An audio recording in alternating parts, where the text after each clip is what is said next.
an Unspoiled Network podcast. This is Spoil Me, covering Broadchurch, Season 1, Episode 6. In this episode, well, we have a funeral for Jack, which feels a little bit disingenuous, but what are you going to do, not have a funeral? And also, what the fuck is Nigel doing pointing a crossbow at a dog? What are you doing, Nige? Welcome to Spoil Me.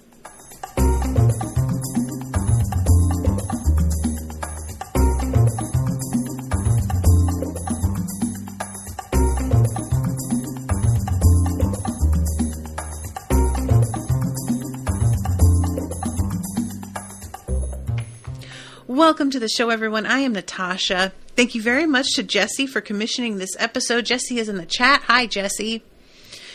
All right, guys. So, this episode is packed.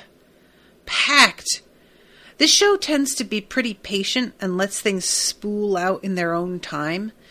And so, while I don't think there's ever been an episode so far that I'm like, well, that felt like it was real slow moving and not much happened, this one felt like a lot happened really quickly.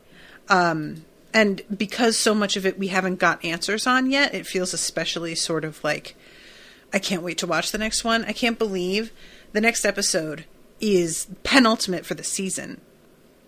It does not feel to me like we are anywhere near finding this killer. We aren't closing in, it doesn't feel like. I could be wrong about that. But as of right now, I don't think that this season wraps this mystery up. So this episode starts off in sort of a weird way. We're inside Alec's dream. And all of the men in town are standing on the beach, staring at him impassively, with their backs to the ocean. And it's a really weird thing specifically that it's all men. I feel like this is significant somehow. I don't know if it's just because they are all like suspects to him or have been suspects. If there's something about them that lines up with a person in his past. And so that sort of triggers something for him. But he's yelling to them all to get away from the water. And they are ignoring him, like they can't even hear him. And the water is coming up behind them, washing over their boots. And he's saying, "What are you doing?" And before, he quite wakes up, there's a flash of his own face looking at him from the water in this, as if he's standing with them in that line. And he says, "What are you doing?" And then he wakes up, and he wakes up in pain. He yells, "Get out of the water," as he's waking up, and sort of cramps around his middle. So I'm wondering if he has got some sort of cancer that is in his gut. Maybe, he has something going on with his stomach, or I don't know, pancreas. Where does one's pancreas, where's that located? And then we see him at work looking at the front page of the Daily Herald. Worst cop in Britain? 2 botched cases. 1 child killer on the loose. An innocent man dead. Daily Herald, what was your headline the day before? Just real quick, what was it again? Was it Jack's child bride? Because I feel like it was. I really appreciate Ellie coming in and saying, "They're bastards, we didn't hound him, they did, and now they're playing innocent." And he smiles mostly in a way that suggests that he appreciates her saying that, but he doesn't really buy it, She's brought him a black tie because they are going to go to the funeral. I was telling Owen about this show because he will not be watching it, I'm certain. He doesn't really enjoy procedural stuff, even if it falls outside of the usual definition in a lot of ways. And when he's got rare time off from work, he likes to watch comedies or things that are a little bit more lighthearted. So I've just been spoiling him every step of the way on what's going on. And when I told him that the town has a funeral for this guy and everybody comes, Owen was like, that does not sound right to me. That doesn't sound like something that would happen. And I have to disagree. People are absolutely full of audacity, first of all. The shit people will say to your face after you just saw them do the opposite, or after they said the opposite shit to your face yesterday, is unbelievable.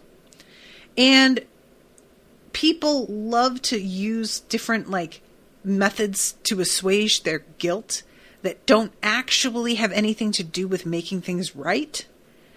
Sometimes because there's no way to make things right, somebody's dead, or sometimes because making things right would just be too hard. So we're not going to do that. We're not going to make things right. We're just going to try and let people know how very sorry we are without actually inconveniencing ourselves in any way. And that's what this sort of feels like to me. We're going to have a funeral. We're going to share how much of a shame this is, that things got so out of hand. Who could have known? Just a tragedy with no responsibility taken. I really appreciate Paul getting up there and just being like, y'all fucking suck and need to do better. As much as he was directing that at Alec, and I don't know how fair that is, somebody needed to say something.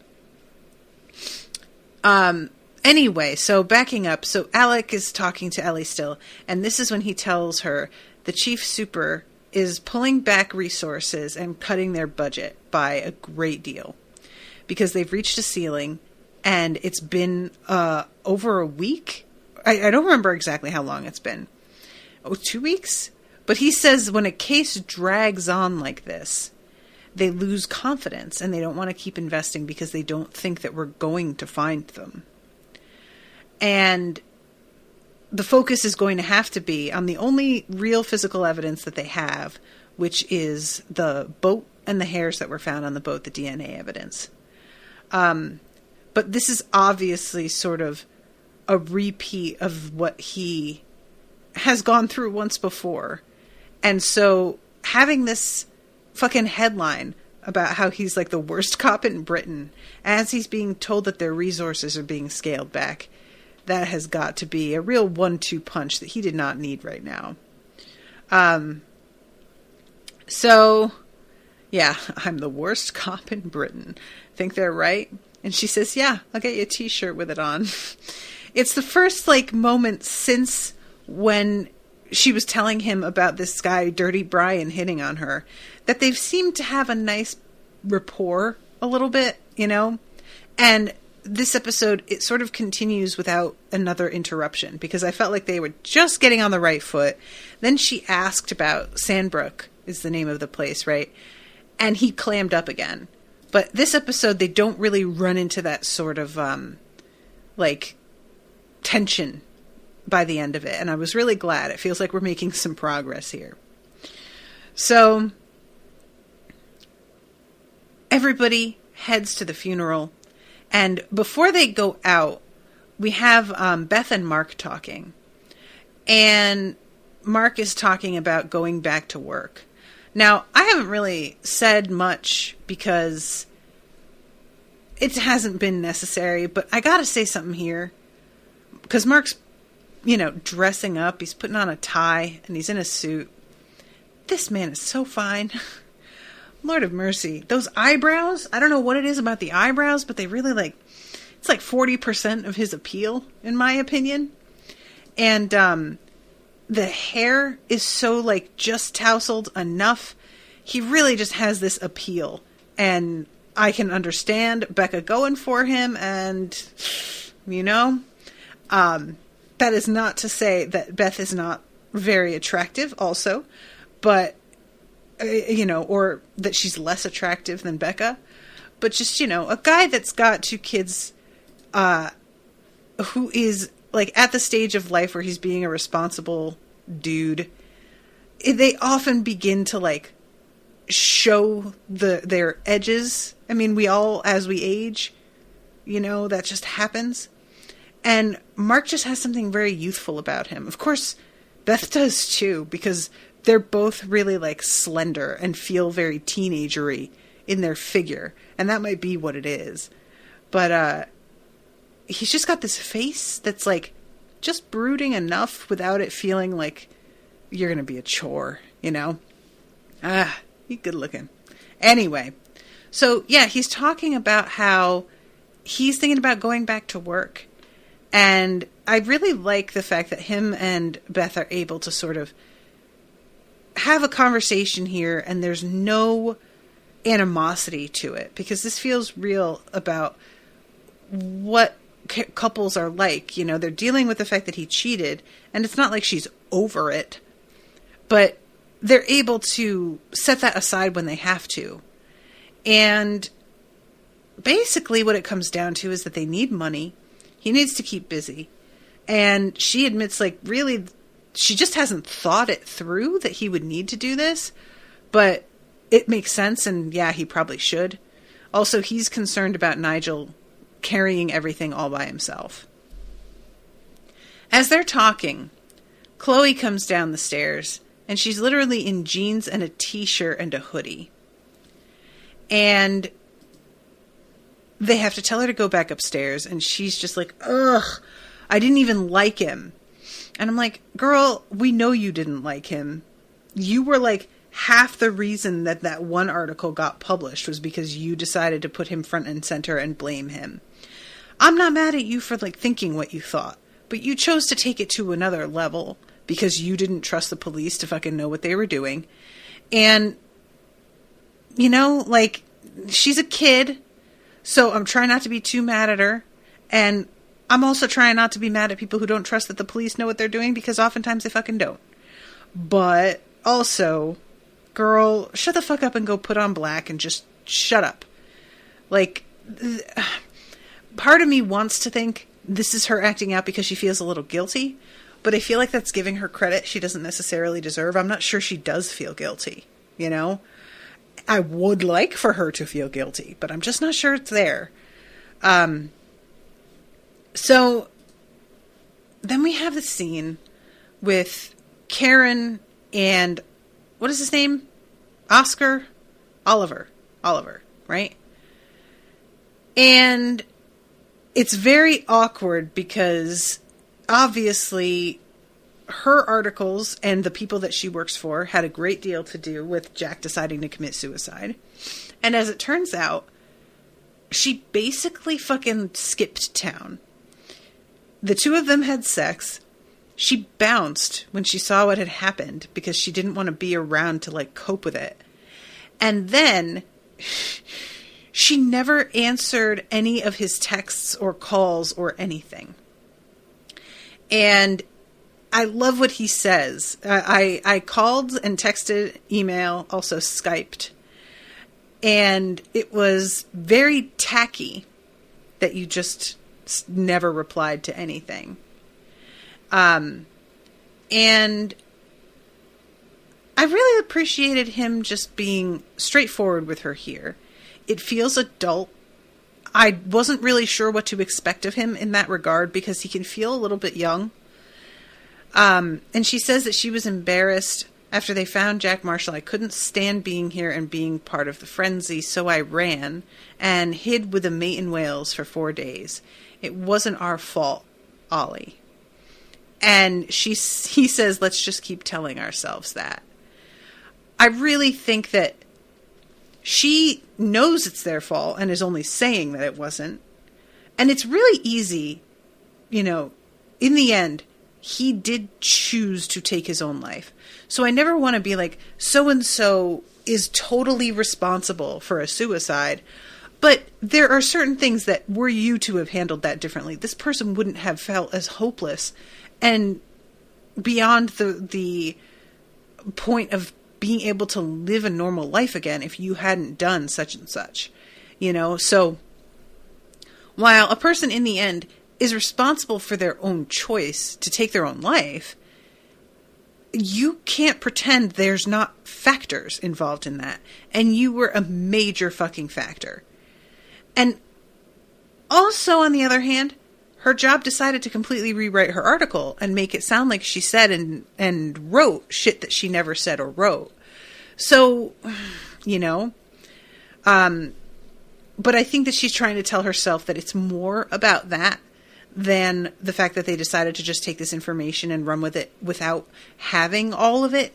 Like, if they had run an article that was more about Jack's, well, I was going to say more about Jack's actual history than what everybody suspected was true. But they decided to, like, completely rewrite it without even saying anything to her. And they sent it to print and they never told her. She didn't find out until it was printed already. So maybe that's like a pipe dream. Ollie, on the other hand, like, she's trying to tell herself a story to make herself feel better. Ollie isn't doing that. Ollie seems much more willing to completely engage with the reality of what's going on here. As much as it sucks and he feels like a piece of shit, he is, I think, more honest than she is with himself about what happened. And I can't help but wonder how many times she has found herself in this position of feeling responsible for something going wrong and has had to tell herself it's not her fault. And he's sort of new to this, and maybe he won't. It could go either way. I could see somebody like her learning to tell herself a better, more effective story every time to convince herself it's not her fault. Or I could see it growing harder and harder to convince yourself that it's not your fault. Conversely, with Ollie, it could be he tells himself it's not his fault because he has no experience with this having happened before, and it's a massive responsibility to feel like you know, that you contributed to this and you can't handle it. Or you aren't versed in telling yourself stories and you have no defenses prepared to keep yourself from feeling responsible. And so you take it completely on your own shoulders. You know, I feel like depending on who you are, it could go a different way. And his boss, Maggie, shows up and is very unimpressed with Karen and tells her something about washing the blood off her hands. And Karen's like, did you bring him in? Did the police protect him? No. Stop with the sanctimonious shit. Your whole town turned on him, and you've still got a murderer out there. So stop blaming me. And to a degree, she has a point, but also, I can't help but think without her involvement, things wouldn't have spiraled out the way that they have. I just don't, you know, they were the ones that sort of spearheaded the writing of that particular article. And that sort of got everything rolling, you know? The whole thing was that the police didn't want to put this information out there. They didn't want people to know because they knew that the conclusions folks would jump to. And evidently the police themselves didn't have a full profile of what exactly had happened. So, yeah, that information wouldn't have been put out there without her involved in the mix like this. Maybe somebody would eventually have gotten a hold of it. Like, Ollie was the one who found it. So, we've seen how irresponsible Ollie was with the whole posting to Twitter thing. But he did consult with her before sharing this information. He went to the police with it instead of just publishing it first, which I'm not totally sure Karen would have done. I don't know. Yeah, I don't know. He gives it to Maggie, who goes to the police with it, if I'm not mistaken. So I guess she's really the one that makes the decision. He leaves it up to her what to do once he finds it out. Anyway, I'm just sort of trying to think if things had gone a slightly different way, what would have happened. And yeah, I feel like Karen's just sort of making things worse, you know? So we go to the funeral. Ellie and Alec are standing outside watching everybody file in. Because as far as they are concerned, it's very likely that Danny's murderer is here. And they want to keep their eyes on everyone's facial expressions, reactions, to get the sense on if anyone seems worried, particularly upset, distraught, whatever. And it's just such a weird thing to have this whole funeral with Jack Marshall and knowing that everybody here, like, the only person who really stood up for him at all was Mark. And Mark's, kept him from being hurt in that moment. I don't know how long that would have lasted. But his best advice was just get out of town. Not to say that Mark owed him any actual protection, but So, this whole thing, it's just... I love Paul standing up there and being like, he was a good man who actually was innocent, but we let him be smeared and intimidated. We weren't there when he needed us. So today, in celebrating Jack, we also have to admit some of us failed him. And when he says that, he looks directly at Alec, just as we failed Danny Latimer. And honestly, I love this so much. This gets a real reaction from Alec, though. He did not predict, I don't think, what Alec's response was going to be to this. In these dark times, we have to be better. If we're not a community of neighbors, then we are nothing. So everybody's gathered, drinking afterwards. Ellie and Alec are looking around and just trying to chat different people up and get a little bit of something out of someone. And she notices at one point how much Nigel is out there laughing. And I think that she's aware he was sort of at the front of the mob with the pitchforks and torches. And so to see him at the man's funeral laughing to himself after playing such a role in everything, it is really sickening. And I don't think he realizes how this behavior is causing them to zero in on him. I'm not sure he understands exactly how much they have noticed about his behavior and his sort of spearheading the effort to run Jack out of town or just kill the guy or God knows what. So we have Mark going up to Paul and telling him, we've changed our mind about Danny. We would like to have a proper funeral, and have you speak and do what you did today. And Paul says, I'll be here. Thanks. And this is really, I feel like seeing this moment is part of what drives Alec to get as aggressive as he is with Paul, because he really is sort of behaving as if Paul is out here trying to steal the limelight due to this tragedy. And I can understand thinking that. I mean, I was suspicious of it myself initially, wondering whether or not that was the kind of priest he was. And I've grown very certain that's not his deal. I could be totally wrong. I may find out he's the fucking murderer for all I know. But I don't think so. And this... I don't want to get too far into it quite yet because we're not there. But what it comes down to is that Alec has such a complete lack of understanding of people having faith and religion as a comfort, that the idea people would go to a man of God for guidance and help is alien to him, and he just does not believe it actually happens. Which, how do you get somebody to understand that if they don't already? So yeah, Alec basically says something to him about how, you really gave a lecture. And Paul just is like, I told you he needed protecting. I came to you with my concern, and you didn't do anything. So it was directed at you, actually. Yes. And then he just walks away. And honestly, respect.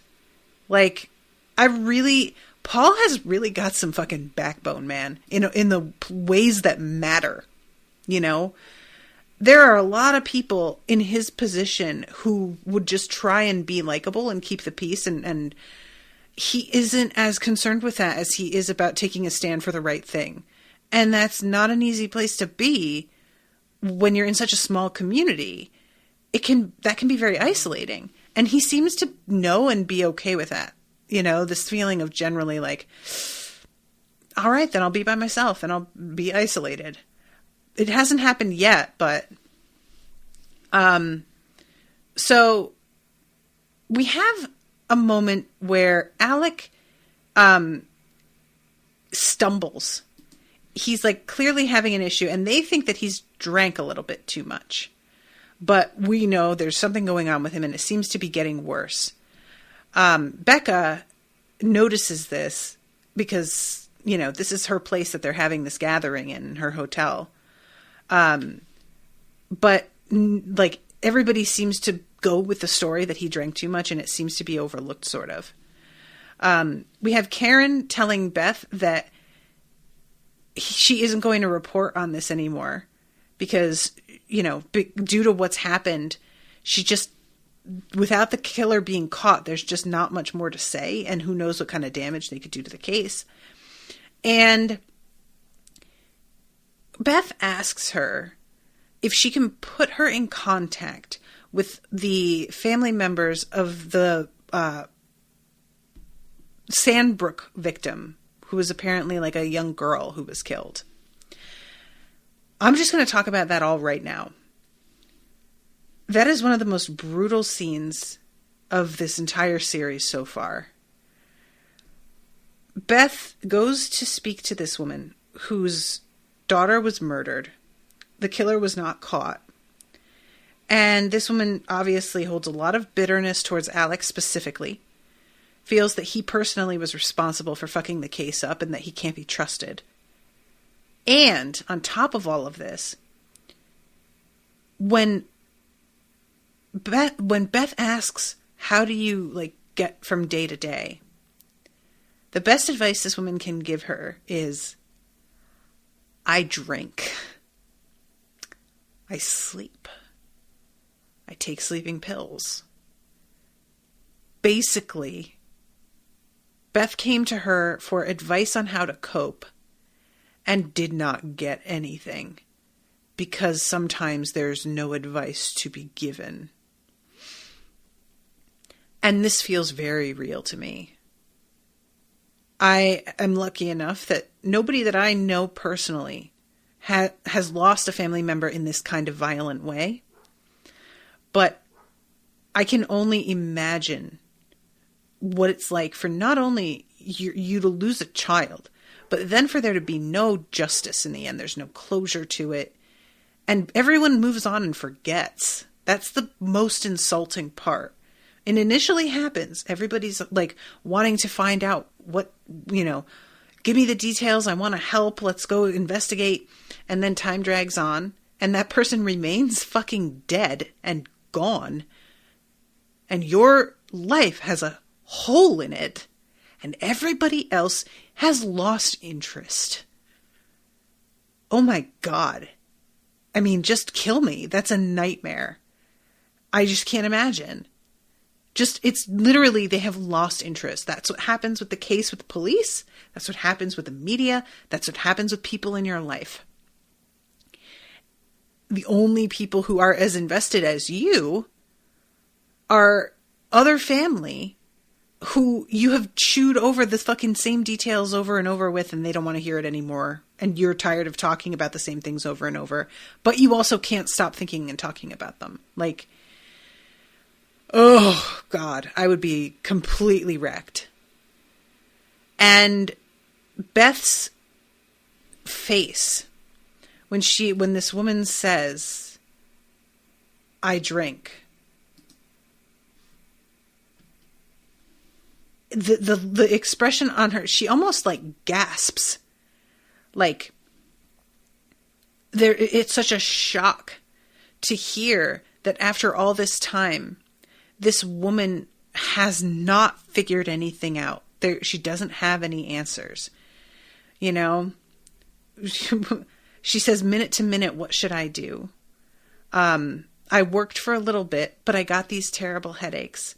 I couldn't concentrate. Also, that nagging sense of pointlessness. What does it matter if I don't finish this work? The worst has already happened. So how do you keep busy during the day? And yeah, this is honestly, and she gets like red-eyed here, like she's trying not to cry. I go to bed. I sleep. Then when I wake up and it's still the same, I have a drink and then another drink. Then I cry for a couple hours, maybe. Then I watch TV unless it reminds me of my little girl, which it does. So I take a sleeping pill. Honestly, guys, I would love to know what kind of research they put into this, because this just feels true to me. This feels like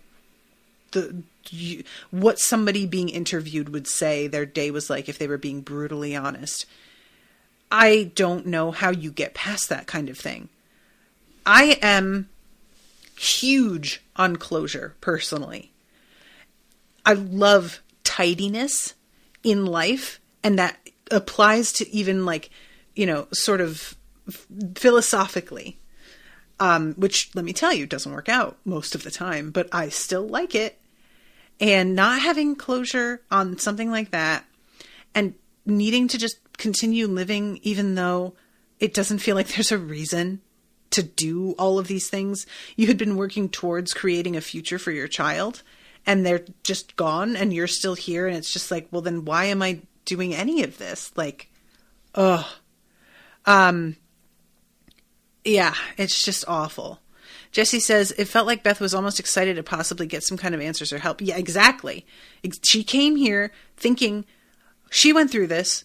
It's been a while. Has to have figured it out by now. Nope.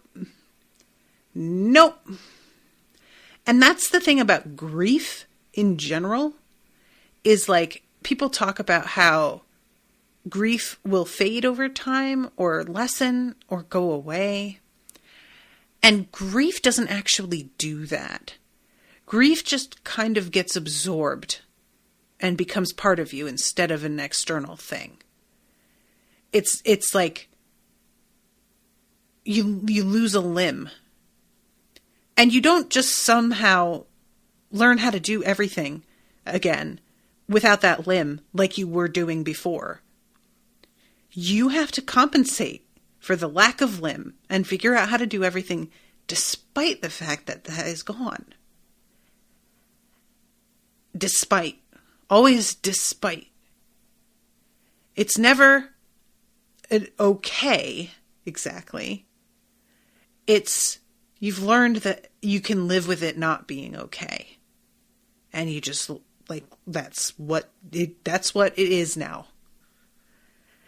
And honestly, that's a lot of what life is. Learning how much not okay you can live with. How depressing. But there it is. So, yeah, and she tells her, in summary, my life got stolen that day. The best part of me was killed, and I can't get back from that. Now, Beth at least has another child. I don't know if this woman does. It sounds to me like she only had the one, and that child was killed. But, yeah, watching her pull out and Beth watching the car go away, it's like she is watching the one hope she had for an answer just disappear over the horizon, and now she's left standing exactly where she fucking started. And it's just heartbreaking. So, all right, I'm going to back up a little bit, and we're going to have this moment where Alec questions Ellie's son on the stairs. It's sort of a weird moment because I don't know exactly what motivated him to talk to Tom. Or is it Tom? Tom, right? He says, was that Paul I saw you with? Because we were sitting on the stairs chatting. Did you get on with him? Did Danny get on with him? Tom says, yeah, I suppose. And he asks if they ever talked privately. did they ever meet up outside of computer class? And Tom's like, I'm not really sure. And then they get interrupted by Ellie's husband, who basically is like, are you questioning my child without the presence of a parent? Because that really doesn't feel like a thing you should fucking do. And I really like, Alec, what are you doing there, buddy? I feel like you have to know that nobody's going to look kindly on this. They're not idiots. He knows how this is supposed to work, you know? So we have a moment right after that where Tom is sitting and playing like a DS or something. And Chloe asks him to cover for her because she's leaving with her boyfriend. And she wants him to tell her parents that she's in the bathroom. And he asks why he should. And she says, because I'm Danny's sister and you're his best friend. And he says, why does everybody keep saying that? I'm not his best friend. I hated him. I'm glad he's dead. A word? Wow. I don't know what to say to that. I can't tell if he's being absolutely, literally serious, or if he's just reacting in the moment because he's sick of people assigning this identity to him. I really don't know, but that adds a whole new angle to everything. He hated him and is glad he's dead. What the fuck? And Chloe wants to continue asking questions, but her boyfriend shuffles her out of there. And we find out a little bit later exactly what's going on there. But, okay, so let's jump ahead a little bit. So, we have the scene where Mark is saying that he's going to go back to work and things are going to be okay with him. But will Beth figure out what she wants to do with the baby? We've got to figure out a plan one way or another. She clearly does not want to talk about it. And later on, their daughter brings it up and she's sort of like, how did you know? And she's like, are you an idiot? We share a home. It doesn't have great soundproofing. I heard you arguing. I know, of course, what's going on. Get out of here. But she still won't answer. And when, it's brought up, every single time, Beth seems really, really weird and awkward about it. So then we go to Ellie talking to Alec because he followed the vicar to his AA meeting in Somerset. He went out of town so that he could remain anonymous, obviously. And there's a weird bit in between this when they're talking to Ollie. And he says, we went paintballing down the coast with Tom and Danny 6 months back. And Ellie says, Tom's never been paintballing. And he says, oh, no, yeah, that's right. Mark asked Joe because he knew you'd say no to Tom using weapons. So they went over her head and asked her husband instead. And she looks genuinely shocked at this information, which it's one of those moments that I think probably a lot of parents must have eventually, where they realize that they thought they had a good handle on what's going on with their kid. And then they realize that there's shit they totally do not know about. And this begins to happen the older they get and the less they're under your supervision every second of the day. But this is a pretty young age, and her husband being sort of in on it, that he gave permission. That's a different thing, that makes you feel like you're being undermined within your own home. And that's not a place you like to be. We thought we had a unified front here, right? So I don't feel like we actually see the fallout from this by the end of the episode. I don't feel like there's a conversation between her and her husband over it, but it's obviously on her mind at the end of this scene. She still just is it's clear that's bothering her, and she isn't really paying attention to the rest of the interview because they're asking who's borrowed the boat in the past. And it turns out everybody, because his mother needs money. And so she's let people pay, a little fee, and then they've been able to take it out. So we go back to the conversation with Paul. And Alec gets really fucking aggressive with him about being in AA. This was so ugly. I understand Alec's position as a detective and why he is asking invasive questions as, like, in principle. But he is really going after Paul in a way that does not feel relevant to the investigation. It feels personal. And Paul can tell. Paul's not a fucking moron. So when he gets defensive, Alec tries to behave as if the very fact that he's being defensive is evidence of the fact that he's covering something up. When in fact, it's just you are asking irrelevant private questions in an aggressive fashion that feels purposefully provocative. And you know it's not actually relevant. He's like, why didn't you tell us? Because it wasn't relevant. And you know it isn't relevant. Then he asks if you were drinking on the night of Danny's death. And Paul says, I haven't had a drink for 473 days. And then looks at Ellie. Is he always this objectionable? In your last job, you assaulted a child after you had been drinking. And he says, I didn't assault a child. It was a joke gone wrong. And he was twice my size. Again, we're getting a hint of a thing, but not actually hearing what the whole thing was, and I'm sure we'll find out eventually. And at this point, he asks whether Paul has an alibi. And Paul looks like he has seen his life flash before his eyes. And is so horrified at the thought that he'd have any, not just that he'd murder an 11-year-old boy, but that there'd be any reason for him to do so. What do you mean that, like, by even insinuating I would have a reason? And this leads to him, Alec, just saying, come in and give us a DNA sample.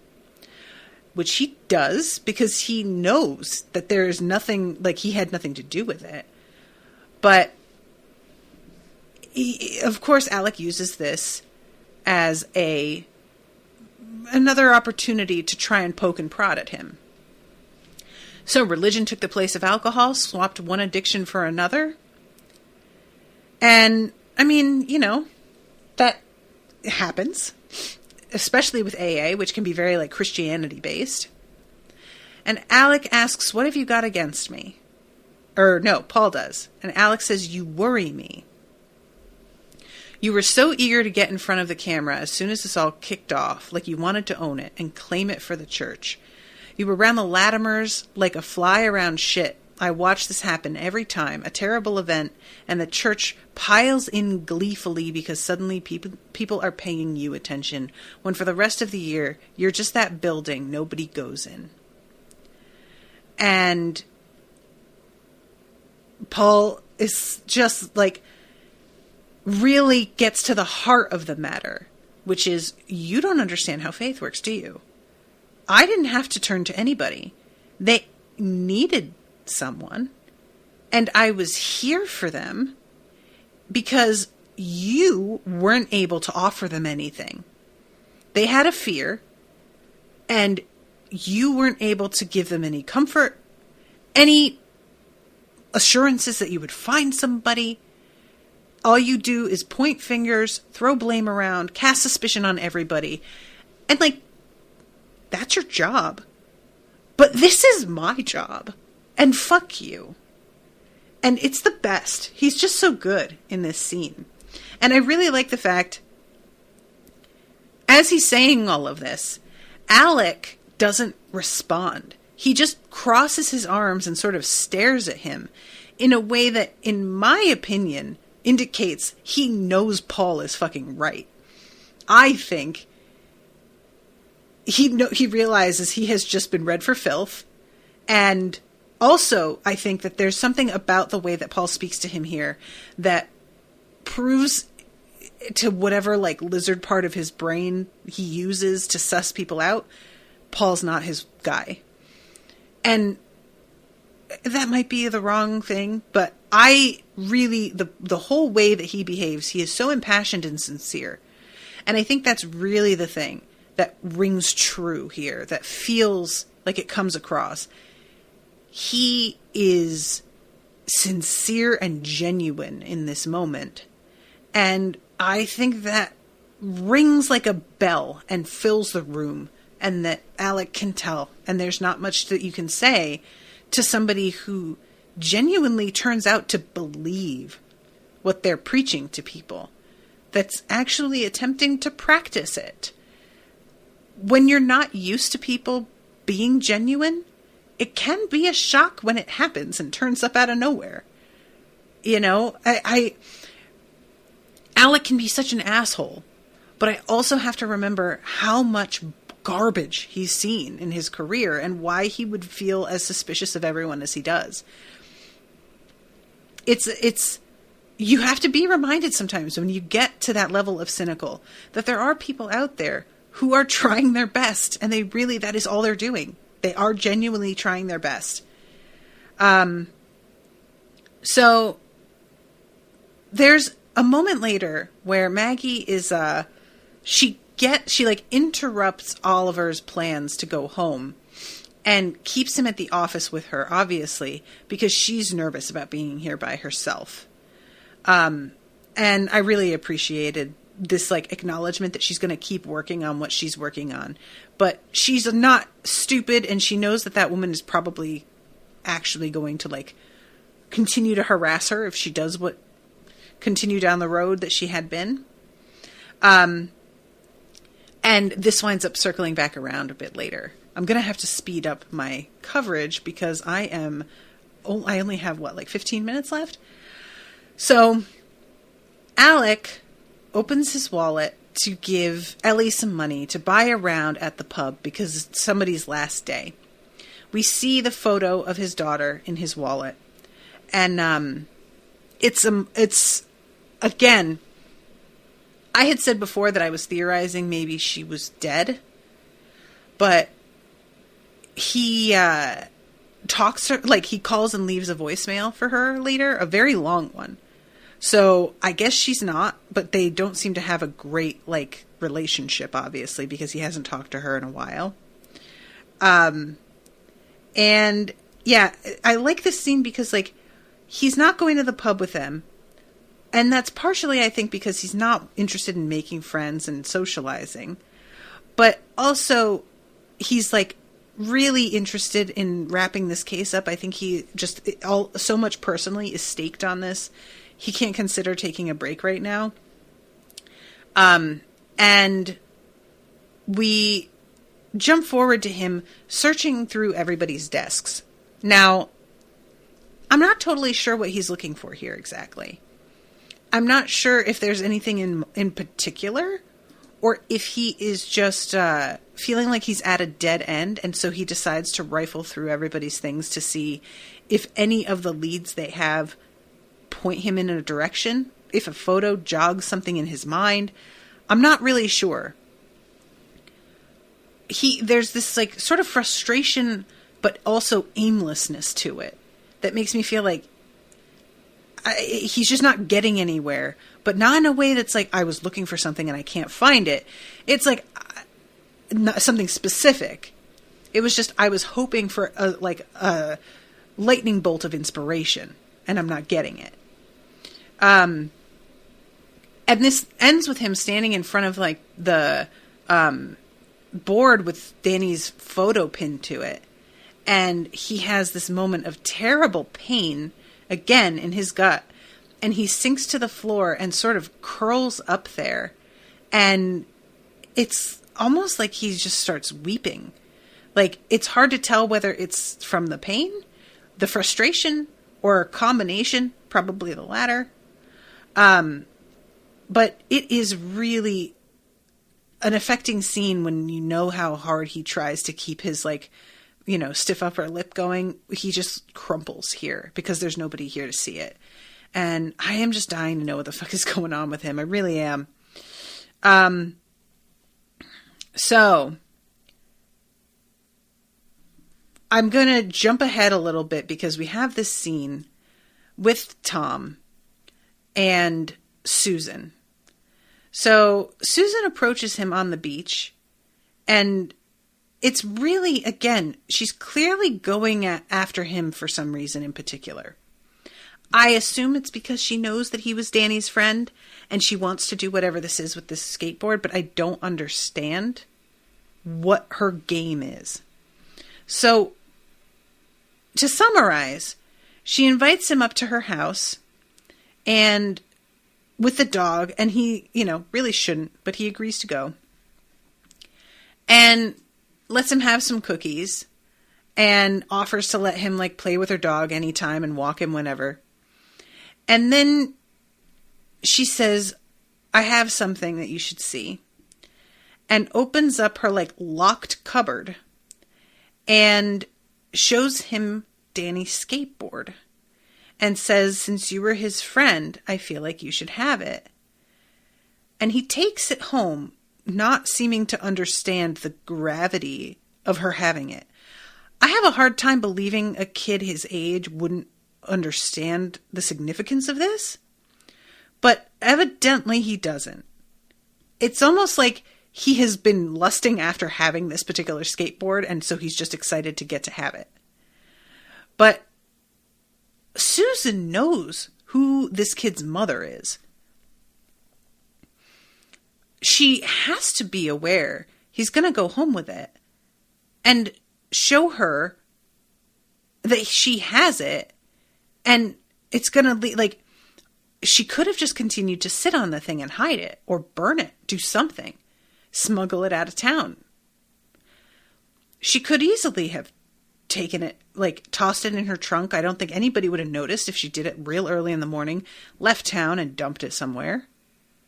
And instead, she keeps it and then gives it to somebody that is guaranteed to show the police. Why? What is her game here? This almost immediately is followed up by them going to this woman's house, a whole crew. There's several police cars and Alec and Ellie. And they go into her house. She's not there. They search the whole place. They don't find anything. Meanwhile, Susan is down at the news station and Maggie is interviewing her, talking about how she has friends in low places. I know about your husband and your children, and shows her this headline, My Final Confession, exclusive interview, Jim Stevenson found hanged in prison cell. Monster, House of Horror Monsters Suicide.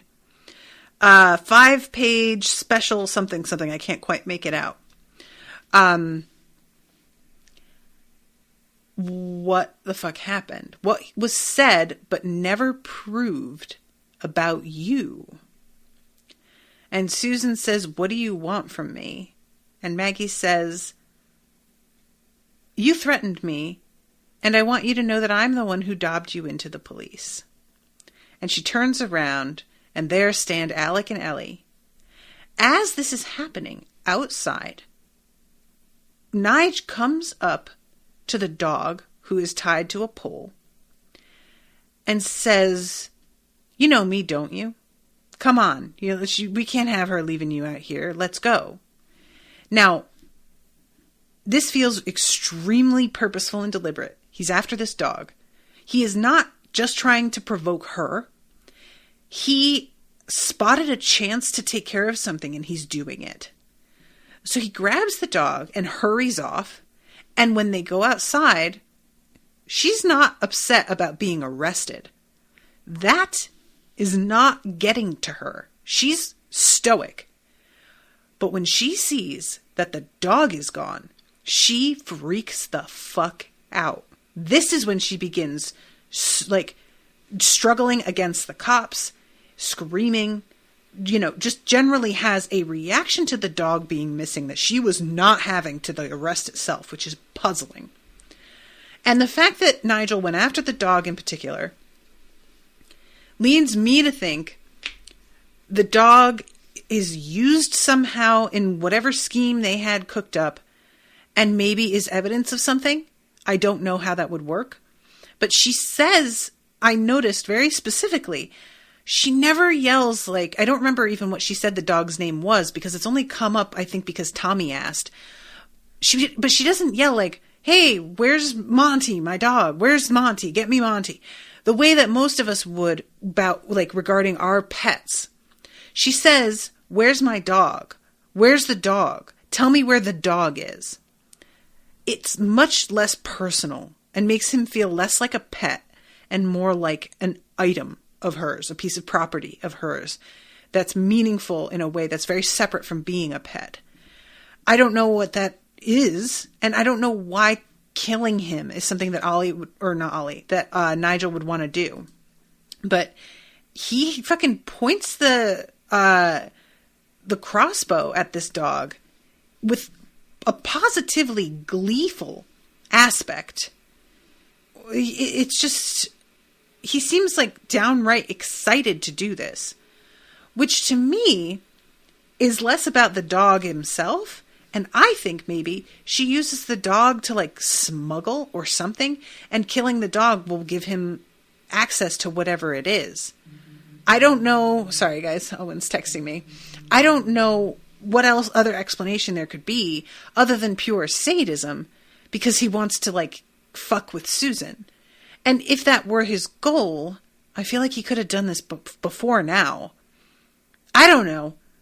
I just don't really like, if it's just sadism, using her dog is like so gross that whether or not Nigel turns out to be guilty of Danny's murder, he's still a complete monster who deserves to be strung up by his fucking balls, in my opinion. So, yeah, let's do that. But I don't think it's that simple, because there's lots of ways that he could fuck with Susan. I don't know. So let's see. What's another, like, moment here that I wanted to talk about? Oh my God, yes, of course. How could I forget? So we have a great scene where it turns out that Chloe has left school early. She just looks outside and she sees some kids playing and is just overwhelmed with the fact that her brother should be out there. And she's noticed everybody in school staring at her while she's going down the hallways, and just feels the pressure of being Danny's sister. And as she's sort of like breaking in the classroom, we cut to Beth trying to take a run and kind of having a moment herself where she has to like crumple. And Beth winds up calling Mark later on. And I love too, Mark also struggling with going back to work and trying to forget what's going on, using this to distract himself, but everybody bringing it up. And so he goes into the house to like just do this job. And he winds up seeing scraps of the article about his son, like, you know, crumpled up behind the furniture and stuff. It's just this real moment of like, none of them can get away from this. They all want to find something to distract themselves and move on with their lives, and they can't escape. Whether it's because other people in their lives are, you know, dealing with, are talking to them about it and bringing it up, or just reminding them of things inadvertently.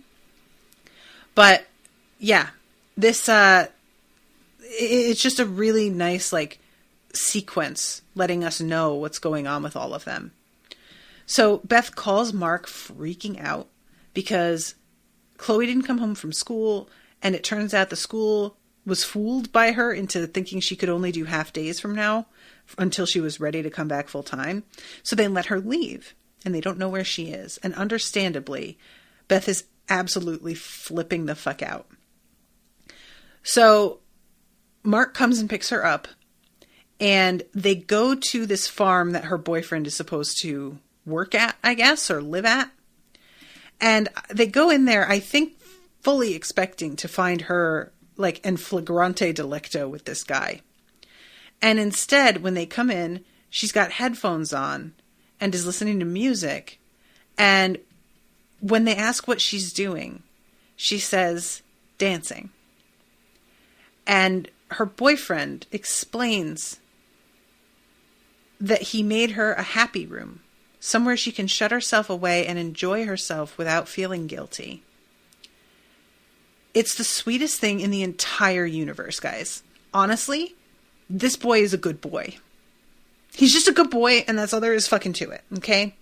I may be taking that back and eating my own words later, but as of right now, this is boyfriend material. And both of the parents seem to really get it immediately. Chloe doesn't think they're going to understand. And she doesn't realize that, oh my God, do they understand? They fucking 100% understand. The instant that he explains what the happy room is for, you can see both Mark and Beth pipe down and look at the floor, realizing that they inherently want this also, and are like, they just completely get it. And this leads to them deciding to go out together as a family and do something to try and forget. So they go out to a arcade. And it's a really sweet sequence because it's like something that I am assuming they might have done with Danny once upon a time. When they walk out up to it, like, it's the middle of the day, and both Beth and Chloe are kind of like, what are we doing? And he's like, what do you think we're doing? Who will get the most value out of 2P? And they go inside, and it's, a little bit of an effort to like get into things at first. But they begin to have a really good time.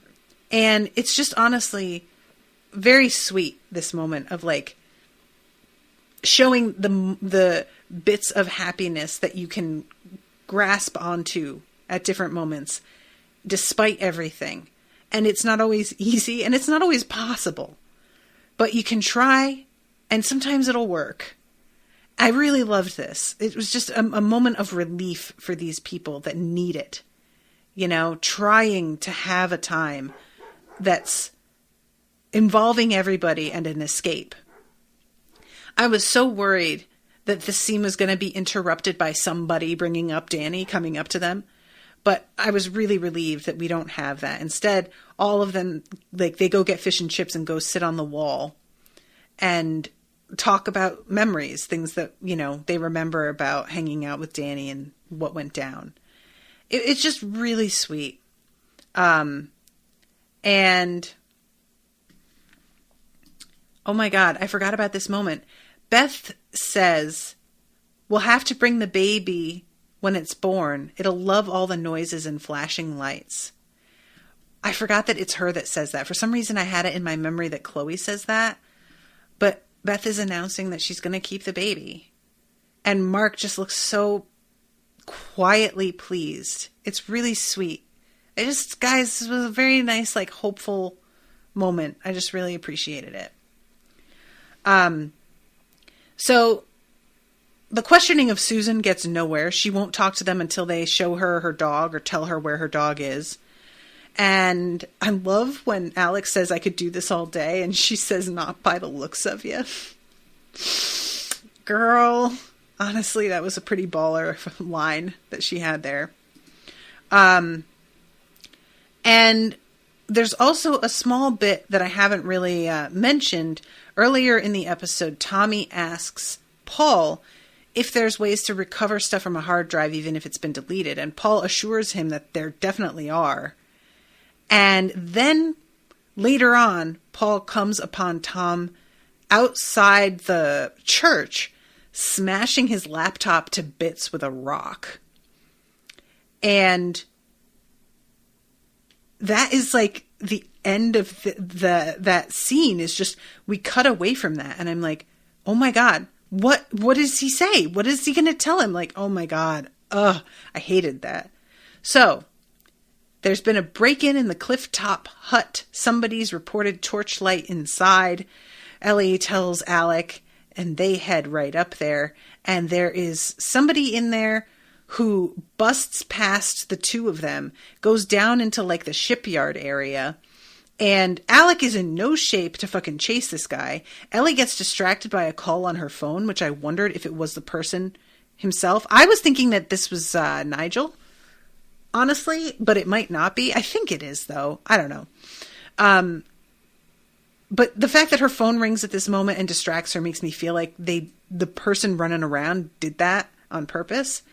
And Alec winds up going down like a fucking sack of rocks and looks like he's having either a straight up heart attack or like something in his body is bursting. Something is bad. And basically everybody's attention winds up going to trying to save his life because this is quite a scene here. It looks like he could die.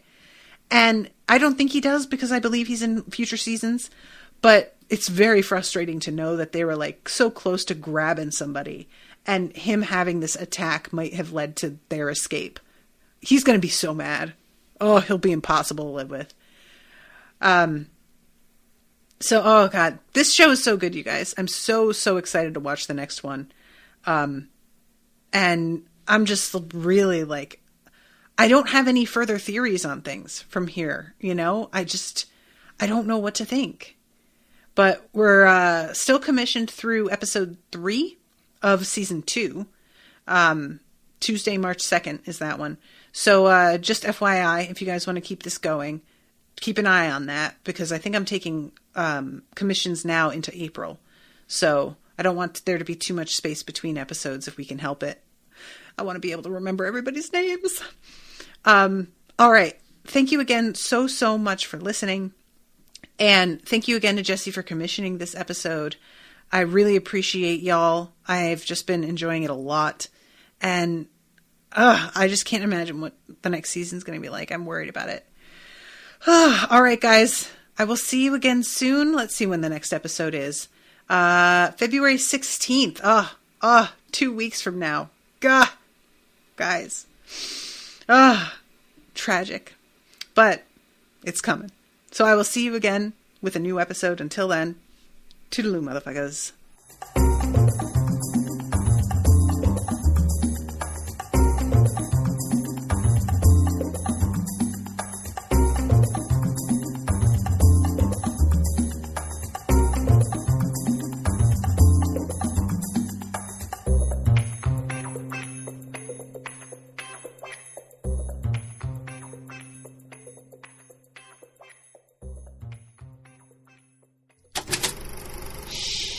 That was an Unspoiled Network podcast.